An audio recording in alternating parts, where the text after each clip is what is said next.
Hi, I'm Amy. I'm a psychotherapist with 35 years of experience and been dealing with multiple sclerosis for the past 30 of those years. And I'm here with my friend Buck. Hi, I'm Buck, and I've been I went to a psychiatrist when I was in fourth or fifth grade and been in therapy pretty much ever since. Different kinds of drugs, different kinds of therapy, different psychiatrists, different whatever. Anyway, today we're going to talk about what it's like during the holidays. So, holidays are really hard for a lot of people, and I think that people don't really realize that because you're bombarded on Facebook and different media about like Merry Christmas and all this stuff, and same for me with my birthday, which is around Thanksgiving, and so I have a bad stretch there. Because not everybody had a really good Christmas when they were growing up. There was a lot of violence and there was a lot of yelling and people, belittling other people, kind of thing. And then there's people who had a great family, like Amy. I'm very fortunate. I always say that I'm an incredibly lucky person. Some people might think I don't feel that way because of the stupid MS that like really curtails a lot of my activity and impacts on daily life, but I feel really fortunate to have like very good people around me. My family's great, and then I have wonderful friends like Buck and other wonderful people in my life. I feel really fortunate about that, and it certainly does make the holidays a lot more fun and something to look forward to when you have people who are like-minded in your family too, because we don't have any of the political stuff because we're all on the same page there too, which is helpful. Yeah. So, because I know that's a huge issue, especially right now that so many people just don't have copacetic family members, and it's just been difficult for so many people with the political landscape. And that's not part of your mess, but it certainly doesn't help when you have people who are leaning totally different ways, Yeah. So. You always had that uncle that gets yeah, exactly, that uncle or aunt who gets a little political and drinks a little too much eggnog, and that kind of thing happens, and you're like, oh my God. Absolutely. I know.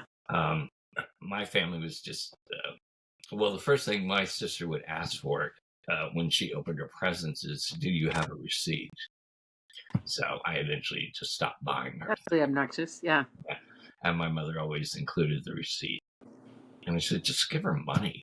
I mean, she's never, ever happy. So she would actually make fun of your gift. So there was no point to it. It's obnoxious. Yeah.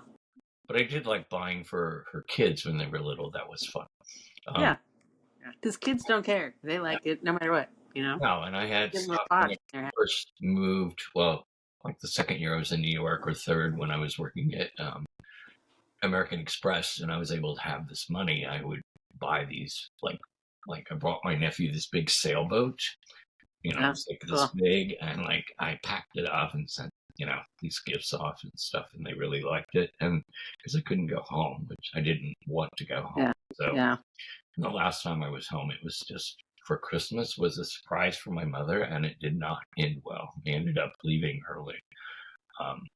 So going back to St. Louis, having my brother ask me what it's like to be, the F word, a faggot. So, terrible. His girlfriend broke up with him. Good. Because she kept saying, stop saying that word. Yeah. And so he was driving his girlfriend back to St. Louis, or outside of St. Louis where she worked, and to Ozark Furniture. And they broke up. I think her name was Donna.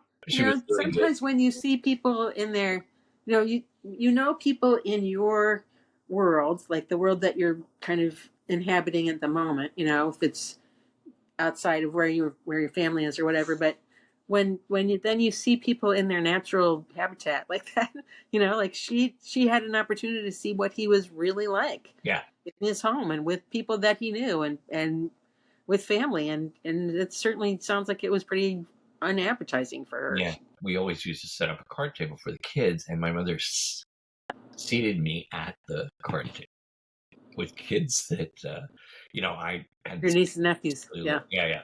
And then my 19-year-old nephew got to sit at the big table with his girlfriend. I think her name. Oh, she had a partner that they approved it. Whatever. And I'm like 35 or something. Like Yeah. that. And I was like, so my little nephew threw up on me because he was so excited to see me. Yeah. And so my brother, whose kid it was, felt really, really bad. So I said, no, it's fine. It's just, and I was just laughing because I had seen, was part of Gay Men's Chorus and in New York, and they had a comic who did a whole monologue about going home as a gay man. And you're always at the card table with the little kid. So he got it. Oh my God, this is like my life. Somebody else has that issue. That's good. Because and your lover's never invited, but here's these kids who are not yours. You're the uncle, you're the gunkle, and you said anyway. So it just struck me really funny. So I started laughing, and my brother said, "What's so funny?" And then I told the story. Yeah. And my mother said something like, "Why does everything have to be gay?"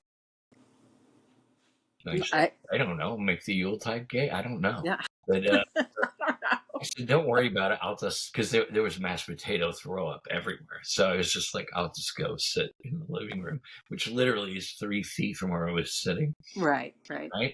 Like we're going to like a whole nother area of the house. Right. Yeah. And so there's an archway, and I can hear them and I can see them. And my brother said, well, I'll go, eat with him.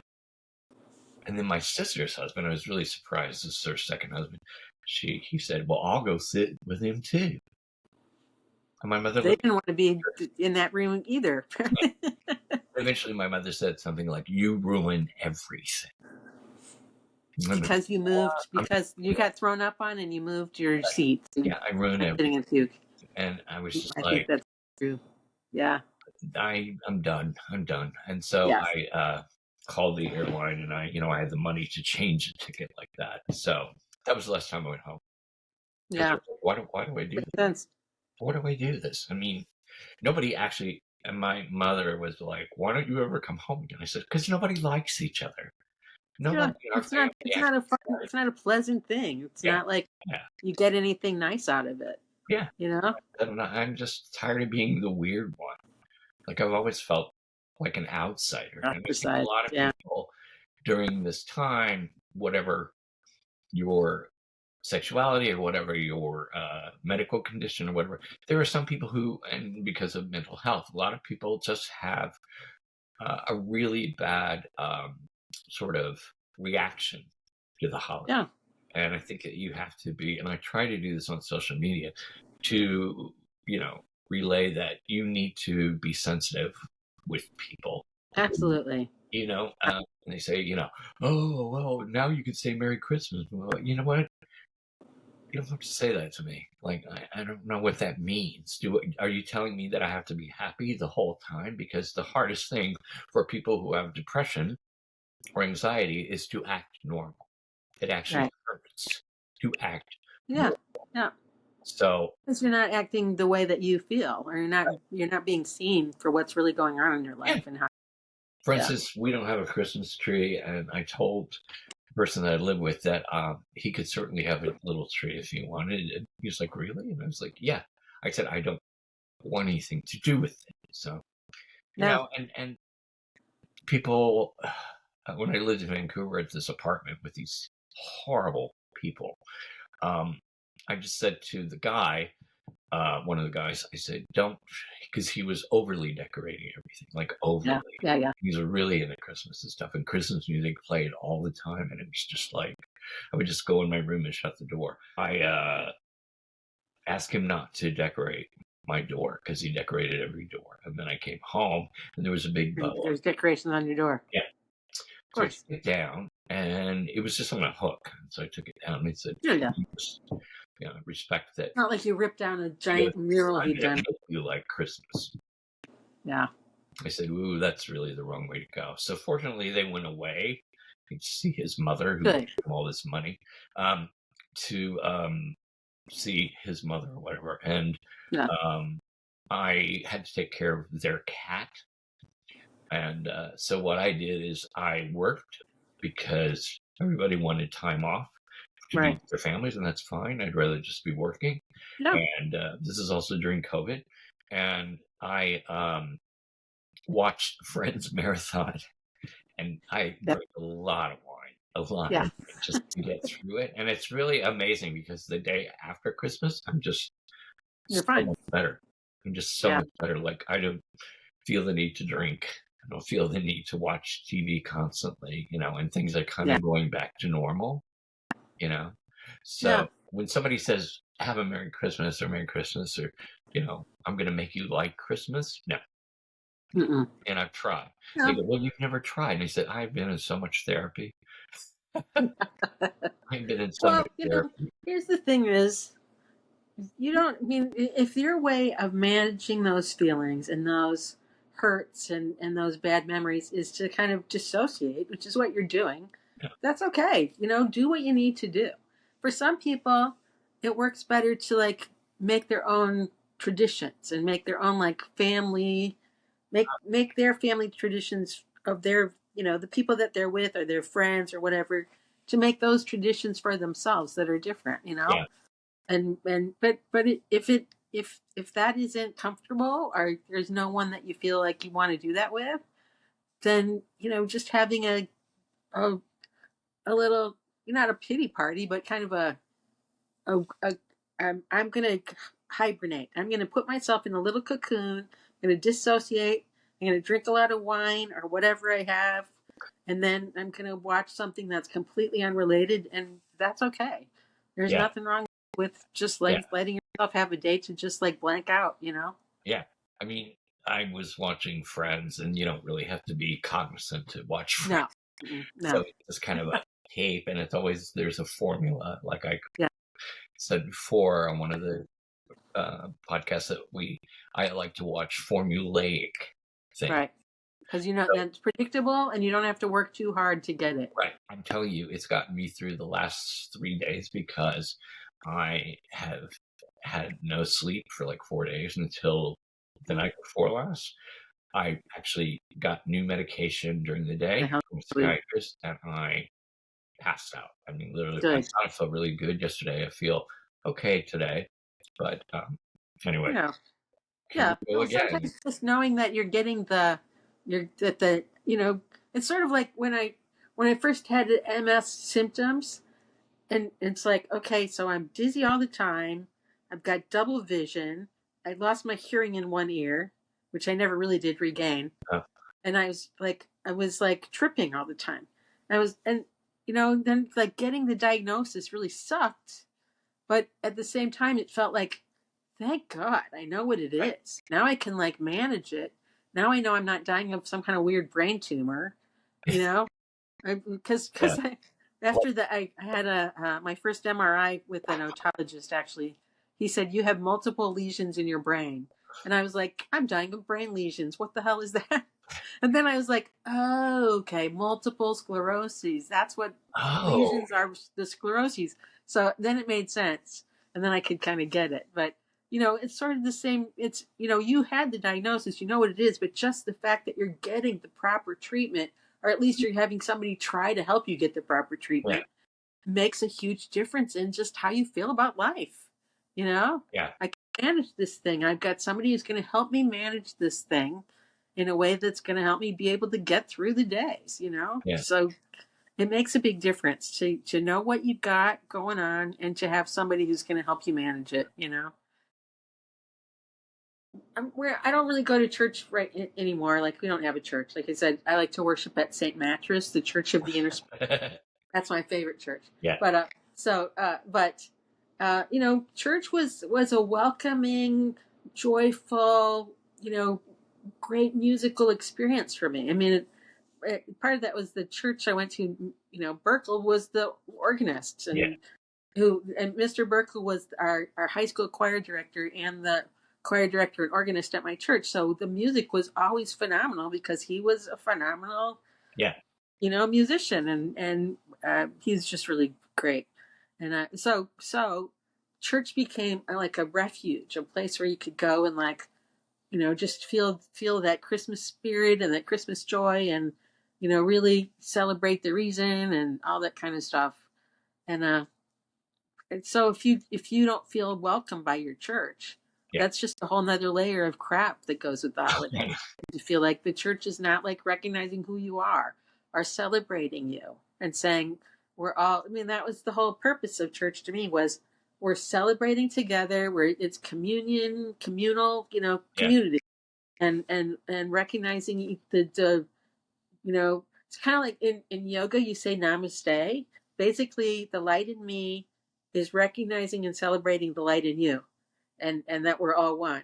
And that was what it felt like, that we're all in this beautiful building with the stained glass and this gorgeous organ, this beautiful music, and all the decorations and everything. It was sort of like we all get to celebrate together and have joy in each other's holiness, basically.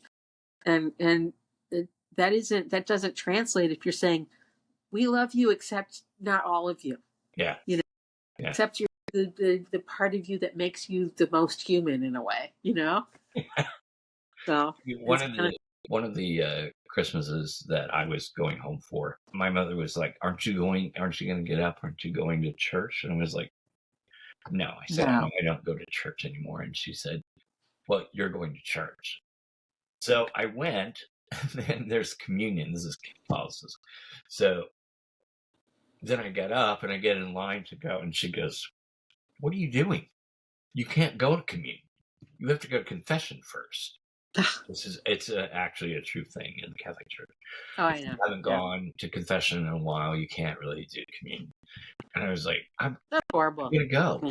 She goes, no, you have to confess that you haven't been going to church, and that, blah, blah, blah. And I went, and meanwhile, people are looking at us, and they're getting in line to go up to the priest and the other server. Anyway, I said, I'm going. She was like, oh.